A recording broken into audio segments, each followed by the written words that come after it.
Welcome to the channel, everyone. Today we're going deep into the 2025 F1 regulations.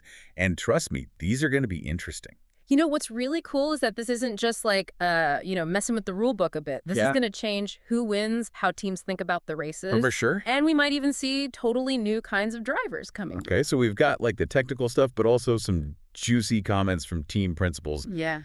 Let's kick things off with something called the heat hazard regulation. Ooh, that sounds kind of scary. It does. But it's actually all about keeping the driver safe, Right. So when the track gets super hot, above 30.5 degrees Celsius, Oh, wow. teams can now use special cooling systems to keep their drivers from, passing out from the heat. Yeah, makes sense. Safety first, always. Exactly. But there's got to be a catch, right? Yeah, there is. There's no free lunch in F1. Aha! No, there isn't. The catch is weight.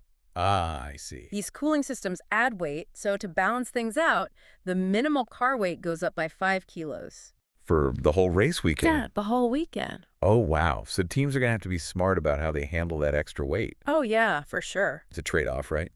Safety for maybe a little less speed or worse handling. Absolutely. It's a whole new layer of strategy, That's what's so cool about F1. It's like a chess match. Right. Okay, let's move on to another big change, the DRS tweaks. Okay.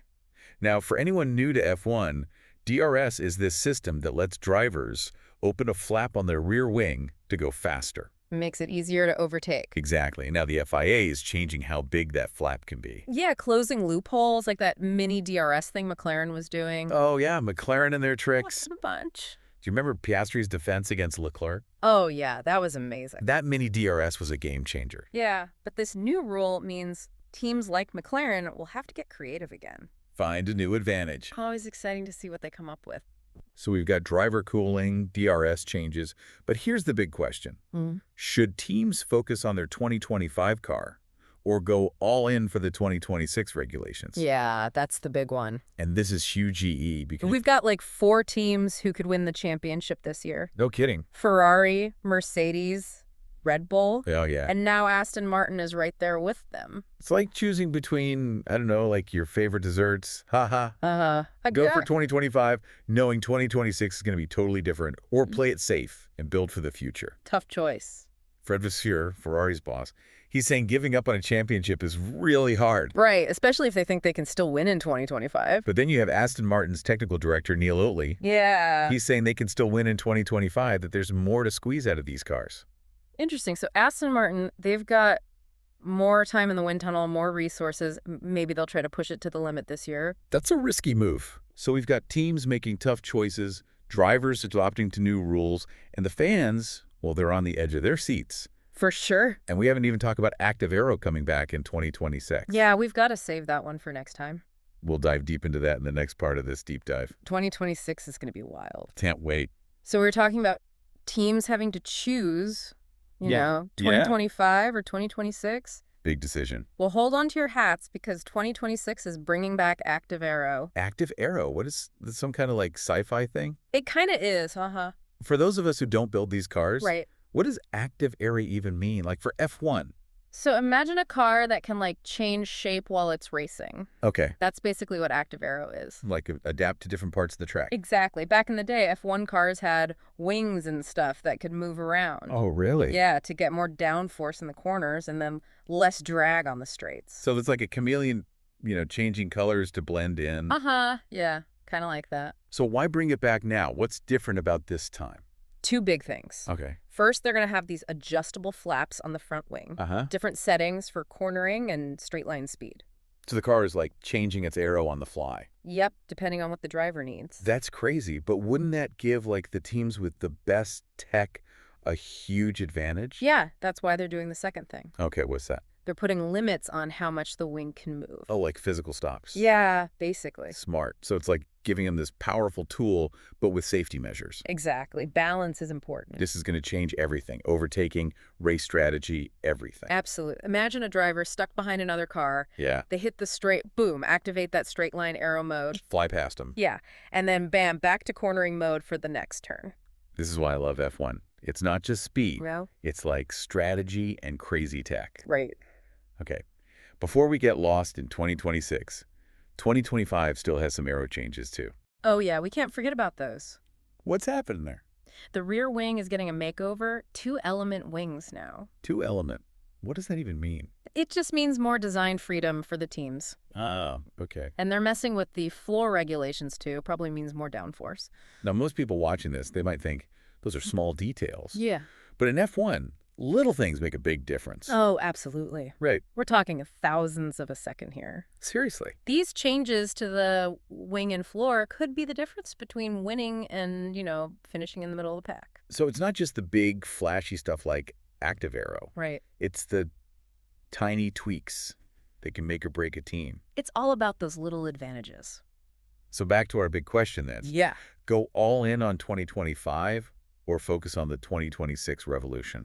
Tough call. Either way, it's a gamble. Big time. But there's another piece of this puzzle we haven't even talked about.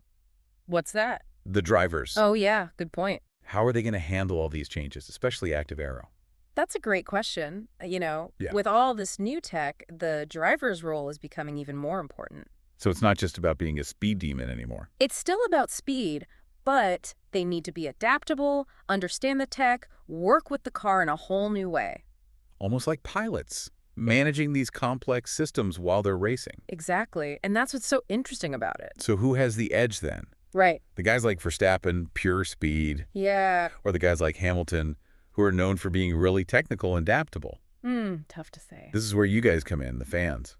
Yeah, what do you think? Who's got the right stuff for this new era of F1? Will we see like a whole new kind of driver? Someone who's a tech whiz and a speed demon all in one. Or maybe the veterans will adapt and use their experience. We've seen it before in F1. Right. The greats, Schumacher, Senna, Prost, they all mastered the tech of their time.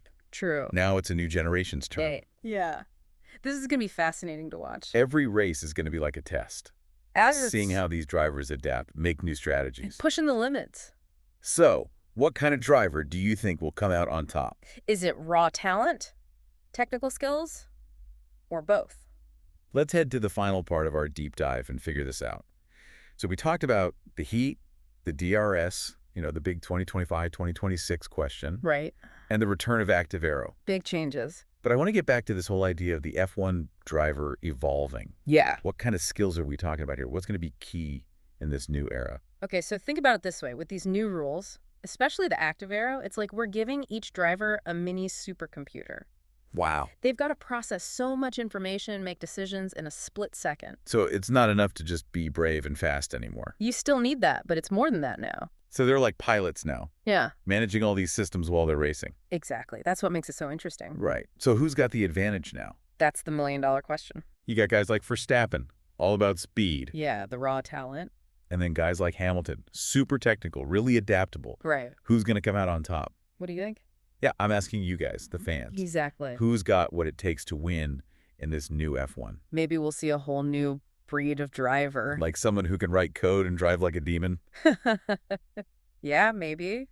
Or maybe the old guard will find a way to adapt. We've seen it happen before. Oh, yeah. The greats, Schumacher, Senna, Prost, they figured out how to use the tech of their time. They were masters. Now it's time for a new generation to step up.